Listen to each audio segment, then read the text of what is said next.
We had the strongest economy in history. There's never been a country that had an economy like us.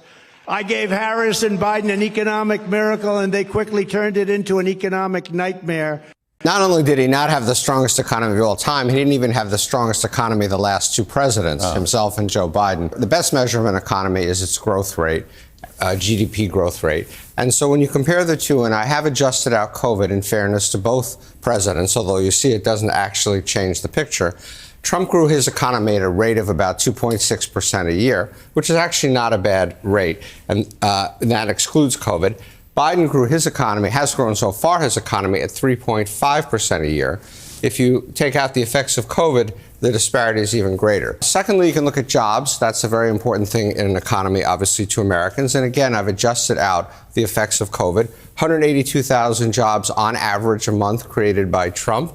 271,000 jobs on average created by Biden. Again, if you take out COVID, the disparity is far greater. They all said I was wrong when I said that migrant crime will reach epidemic proportions. And now it's much worse than that. It's a lot worse than epidemic proportions.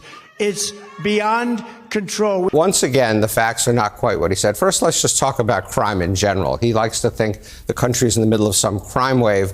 That is actually not true. Violent crime per 100,000 people has dropped 26% under Joe Biden, from an average of 398 per 100,000 people down to 294.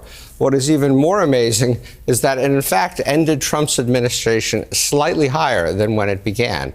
If you break crime down between native-born Americans, documented immigrants, and undocumented immigrants, you can see that native-born American crime rate is actually higher than it is for documented immigrants and way higher than it is for undocumented immigrants. That's true whether you look at violent crime, whether you look at property crime, when you look at drug violations. So this is a complete fiction that Donald Trump has created.